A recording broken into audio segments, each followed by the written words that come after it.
Rob wanted to do an entire episode as a response, actually, to some questions that a lot of the fans had from a couple previous seasons.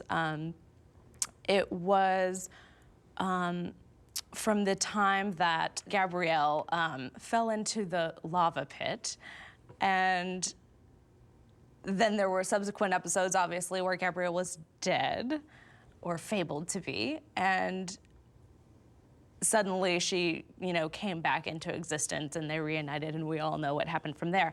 It had almost plagued Rob in a sense, because he is somebody that so caters to his viewers, to the fans. I mean, he just ultimately, you know, wants to create stories that everybody is invested in, and you know, something that not only he wants to watch, but he wants people to really get into it. See, once again, it appears that someone wants That's that broad who discovered she was Joxer in a previous life. He takes a lot of what fans think and suggest very seriously. It was, you know, the last season of Xena, and it was really winding down, and he just really wanted to make this one huge push to, like, you know, cement for everybody the answers that they were all looking for. So the entire episode was kind of a whole retelling of what could have possibly transpired in that time. Over the years, we've caused each other a lot of grief. And I think that's because I couldn't express my true feelings. What are you driving at?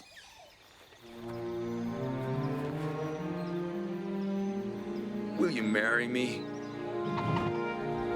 When they approached me to write this episode, actually, I knew that he already had, you know, the main idea of what he wanted addressed, basically, in the episode. And I also knew that he wanted to use some characters from another episode called Deja Vu. Or is it Deja Vu all over again? And Lucy, Renee, and Ted Raimi had played modern age characters.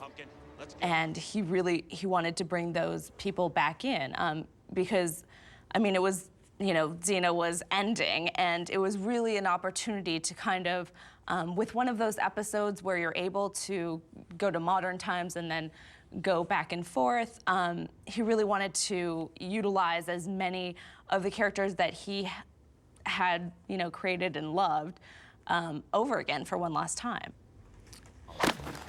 Gabrielle is alive, and you're gonna help me find her whether you like it or not.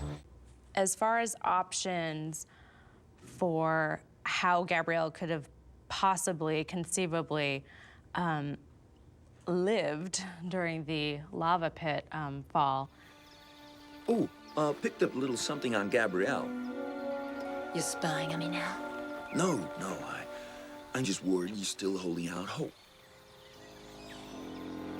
Guess that was a poor choice of words.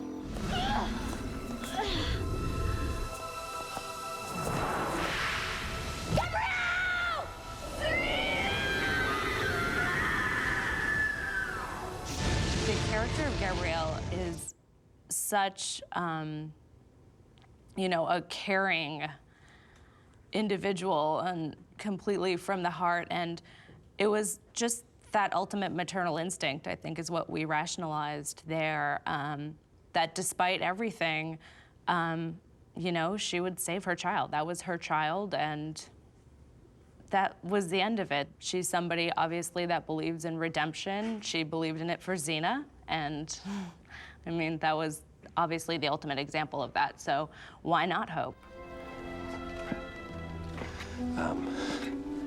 Look, I know this is a marriage made in Hades, but I figure we don't have to abandon every tradition, so here, something old. It's a lock of Gabrielle's hair. It's weird, I know. I got it when she got her haircut last time, and I want you to have it. The Joxer Something Borrowed, Something Blue scene And, is something new. actually I think Rob's favorite scene in that episode, First bloom of the season. he actually called me up and said that he was so touched by it, which I appreciated. But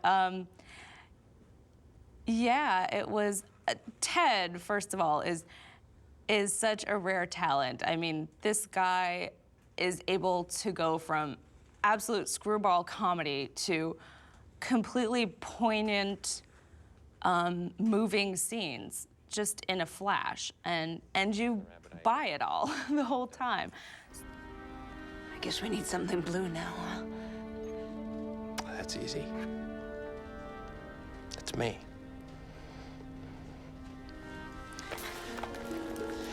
Everything's going to be fine, Joxer. I promise. You know, we knew this was a really major scene in the whole Xena story, really. She was about to marry Ares, which no one ever thought could possibly come to pass.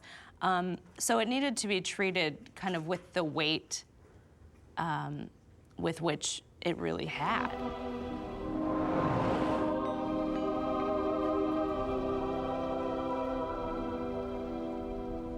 I know enough about what happens in that scroll to know how it turns out. Well, don't ruin it for me. I hate it when people blab the spoilers. The fact that we wrote fans into this episode, I mean, the entire episode came to pass because of the strong fan base that Xena has.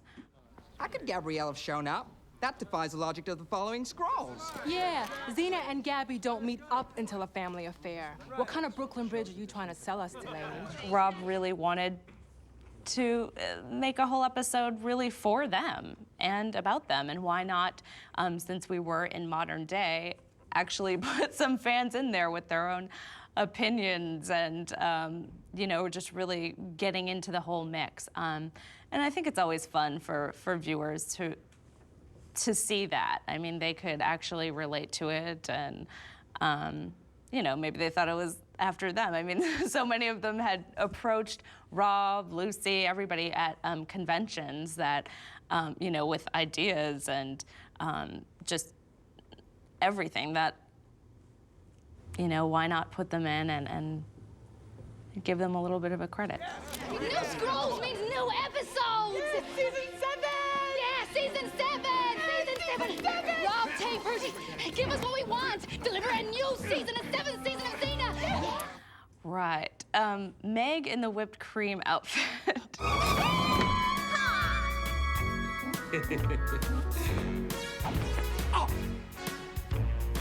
My little Bubba, my little Bubba, my little Bubba. Chooky, chooky, chooky, chooky. Give me an A! As I recall, that scene was in and out again. I think ultimately I'd have to say that it is production, chiefly Eric Grundeman that would be, to thank for the whipped cream outfit as it actually came out. Hey, what's with this whole cake thing? Well, I needed a way to earn a few extra dinars. What do you think? Banana cream, my favorite. You know, classy lady like you shouldn't be here. I'm gonna take you away from all this. You are?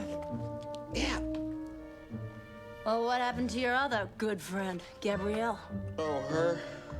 Haven't you heard? She's dead. I'll drink to that. Can't you see I'm grieving here?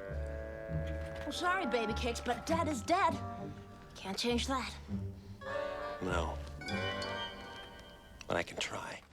Rob is actually a great person to work for in just about any way you can imagine. He was fantastic. I mean, I've heard horror stories in Hollywood. You always hear about assistants, just, you know, the whole swimming with sharks syndrome. But Rob really defeated all of my preconceived notions of what executive producers could be like, which was great. But when he was approached actually by another producer at the company, Mike McDonald, who was the only one that really knew that I was a writer and I'd gone to school for writing, and that's what I ultimately wanted to do. Mike gave him a script of mine, or he might not have even given him the script, just said that he had read it and that they should give me a try.